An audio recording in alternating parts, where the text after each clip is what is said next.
ওমর নামের একটা ছেলে, কন্টেন্ট ক্রিয়েটর, খুব জনপ্রিয় একজন টিকটকার এবং খুব জনপ্রিয় একজন ইউটিউবার। এই যে থটস অফ বিল্লালের আর্নিং দেখাচ্ছি। এই যে তোমার আব্বু দেখাইতেছে, দেখো মনিটাইজেশন ছাড়া তোমার আব্বু কি দেখাইতেছে। দেখো তোমার ইউটিউবে সারা জীবনে যে আর্নিং, ওইটা কোন এক সময় আমার একটা ফ্যানকেই দিয়ে দিও, ক্যারিয়ার দাঁড়ায় যাবে।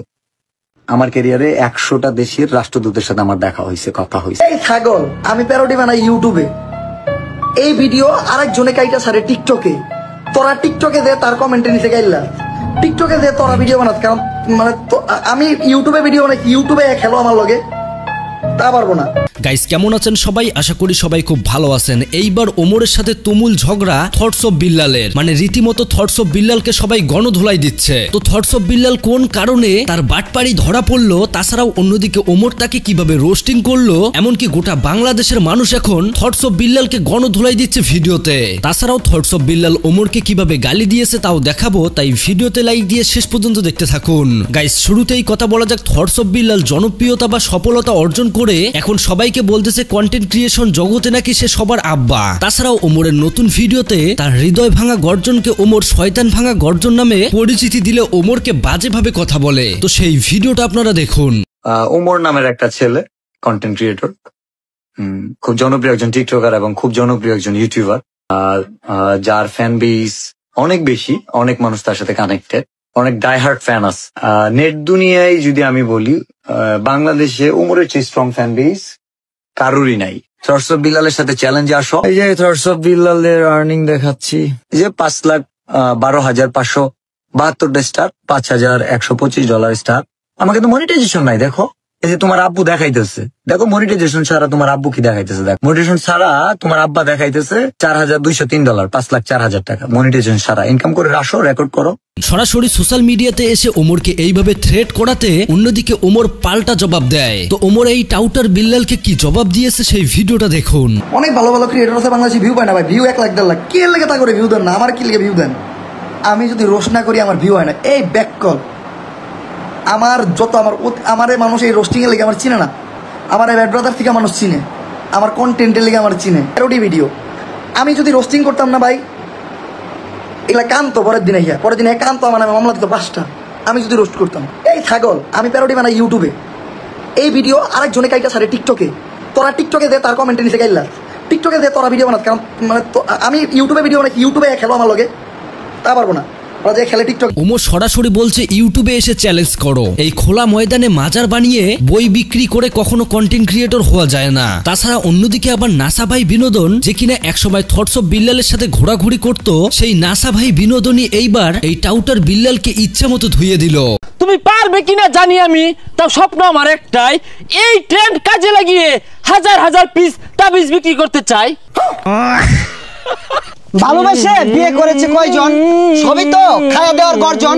আমি পারবো কিনা জানি না, তবে স্বপ্ন আমার একটাই, আমি বতমারা একজন কন্টেন্ট ক্রিয়েটর হতে চাই। সেই ভিডিওটাও দেখুন। এই টাউটার বিল্লাল মাজার বানিয়েছে, তার ফেস দেখালেই, তার সাথে কেউ ভিডিও করলেই সরাসরি বলে এইটা নাকি মিলিয়ন যাবে। এতদিন তো আপনি চ্যালেঞ্জ করছেন না, আজকে আমি চ্যালেঞ্জ করলাম, এটা মিলিয়ন ভিউ হবে। ভুলে করা জীবন খাতায় কলম দিয়ে লেখা, ওখানেও কিন্তু আছে 1,000 টাকার চেয়ে মূল্যবান কথা লেখা আছে। মানে কতটা ভণ্ড সে, সেটা একবার ভাবতে পারছেন? হৃদয় ভাঙার গর্জন ওরূপে শয়তান ভাঙার গর্জন, যেই বইয়ের মূল্য 100 টাকা, সেই বই বিক্রি করতেছে 1000 টাকায়। মানে বাটপাড়ি সীমানা থাকা দরকার। তো অন্যদিকে আবার কালামিয়া টাউটার বিল্লালকে কিভাবে ধুয়ে দিল দেখুন। অনুপ্রেরণার আরেক নাম জাঙ্গা বাবা, বাইরে থেকে জাঙ্গা কিনলে সফলতার মুখ দেখতে পাবা। তুমি একদিন বড় কিছু করবা, এই ভিডিওটা 1 মিলিয়ন কনফার্ম। দেখতে হবে না, তুমি বড় কিছু করবা ইনশাআল্লাহ। তুমি পারবা। এই ভিডিওটা 1 মিলিয়ন দেখো, এই ভিডিওটা 1 মিলিয়ন কনফার্ম 1 মিলিয়ন যাবে। হ্যাঁ, what a funny, I am Janga baba. তাছাড়াও বন্ধুরা, এই টাউটার বিল্লাল যে ভণ্ডামি করে বই বিক্রি করে বলে এই ভিডিওটার 2-3 মিলিয়ন ভিউ হবে, সেইটা নিয়ে মানুষ কিভাবে গণধোলাই দিচ্ছে দেখুন। অনুপ্রেরণার আরেক নাম, মানে খাইতে খাইতে তো শেষ হয়ে যাচ্ছে তোমরা। মিস্টার ব্রেইনলেস, আমি আপনাকেই বলছি, ব্রেইন থাকলে বোঝার কথা। 350 টাকা বইয়ের দাম। নবীজি কি পদ্ধতিতে চিকিৎসা করছে, পুরো বইয়ের পাতা দেখছো? হ্যাঁ, থটস অফ বিল্লালের বইটা আনেন নাই? হ্যাঁ, বইয়ের মধ্যে কিচ্ছু নাই, 34 পাতার একটা বই, যেরকম 100 টাকা খরচ হয় না। এই বইটা তুমি 1000 টাকা কেমনে বিক্রি করো? এটা ভক্তদের ভালোবাসা, এটা মানুষের ভালোবাসা। আমার কাছ থেকে 1000 দিয়ে নিচ্ছে। ওই 2 পাতার একটা গুগলে সার্চ দিলে ওরগুলা বাণী অহরহ আসবে। ওই যে বই লিখছে, আমি চ্যালেঞ্জ দিয়ে বলতে পারি, আমি যদি 6 ঘন্টা বসে থাকি ওই রকম বই আমি 2টা লিখবো।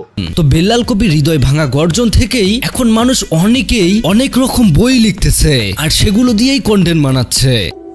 রাত জেগে কষ্ট করে বই লিখেছি জনি দাদার গর্জন, বইটা কিনলে তুমিও করতে পারবে অসংখ্য জ্ঞান অর্জন।